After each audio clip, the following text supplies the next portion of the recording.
Hey everyone, we're going to take a look at exponential functions and how to generate one of the equations from a table, from a couple of points, and from a graph. It all kind of works the same. But first off, let's just take a look at our equation, y equals a times b to the x, where a is our initial value. Also represents the y-intercept, which would be the point 0, comma a. B is our growth or decay factor. It's the amount that we're either multiplying by or essentially multiplying by a fraction or dividing by. X, your exponent, is just your x variable, which depending on the context of the problem could be time or just represent x inputs. And of course the y would be your output.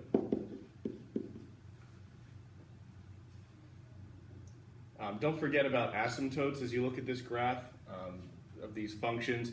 They're generally going to either start low and go high and not cross the x-axis, so the asymptote would be at y equals 0, or start high and go low, and same thing, still an asymptote at y equals 0 because they're not going to cross that axis, which would restrict the range more so than anything else. So if I gave you a table of values and I wanted you to write an equation in this form, you'd have to use a special formula.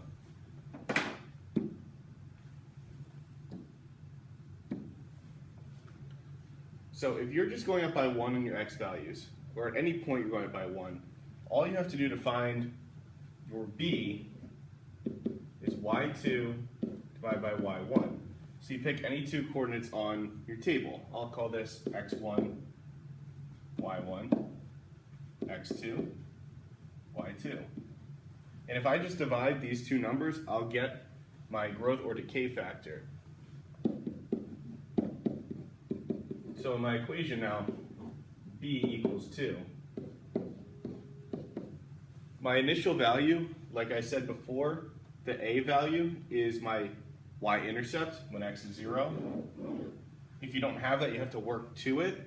But in this case, I'm given it, so a is when x equals 0. Same as before, we're doing slope-intercept form when you're finding b in that formula, the y-intercept. So in this case, our a is 4.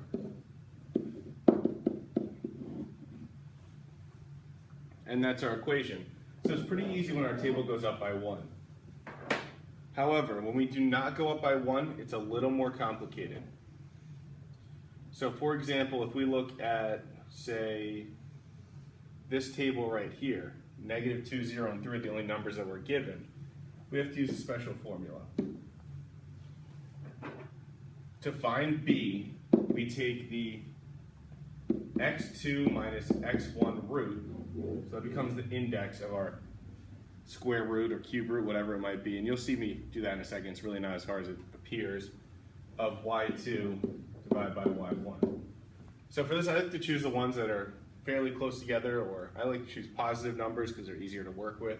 If I call this x1, y1, x2, y2, all I have to do is plug those numbers in to the formula to get b. So x2 is 3 minus 0 root of 16 divided by 2. So that is the cube root of 8. 3 minus 0 is 3. 16 divided by 2 is 8. So I take the cube root of 3. You can easily find that on the calculator. When you look at your little calculator, all I have to do is hit second and then the up arrow, which is right above the x squared button. And that'll give you an x root. So if you, for this case, want a cube root, you'd hit 3. I'm not sure if you can even see this. 3, second, up arrow, and 8 to give you the cube root of 8, and your answer is 2.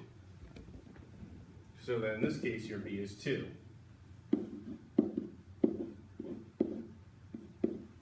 Again, we need to find a, but if you look at your table, you have the y-intercept given to you, so you know that a is also 2. So a little more complicated when you have to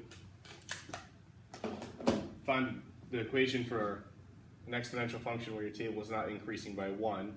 But this is all you really need to do is find b through this formula. And just without, you don't even really need any knowledge of radicals, you just need to be able to plug in your calculator. So then if I just gave you 2 points, so say I gave you, we'll say number 1. These are 2 points, they're just going up by 1, okay, on the x values. I'm just going to make a mini table to show you. We're going up by 1 in our x's, we follow that same rule.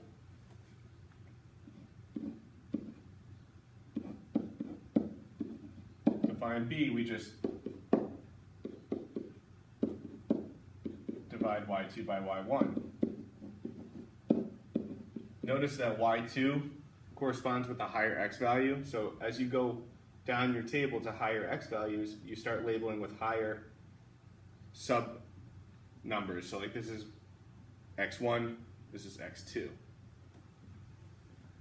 So this answer is 2, and then we have b, but we do not have a. If you look at my table here, I only have 2. I need to get back to 0. So there's a couple ways I could do that. I could try and make a table where I can find 0. If I know I'm going up by 2 each time through multiplication, I can divide by 2 to go backwards and recursively get my answer and find out that it's 6.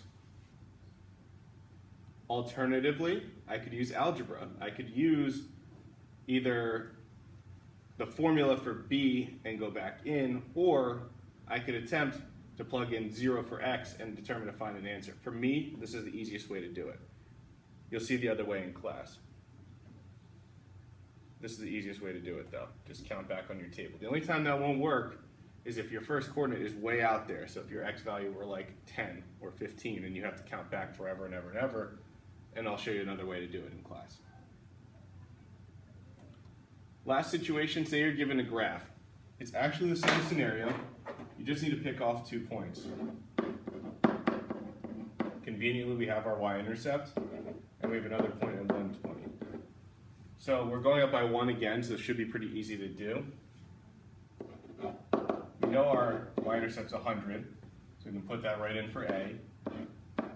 We know that y and x are going to stay. We need to find b, though. So remember, as we get to higher x values, they get bigger numbers as their sub-numbers. y1.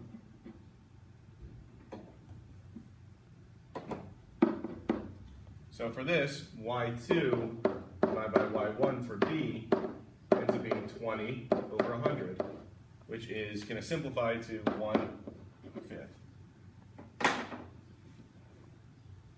Got it right.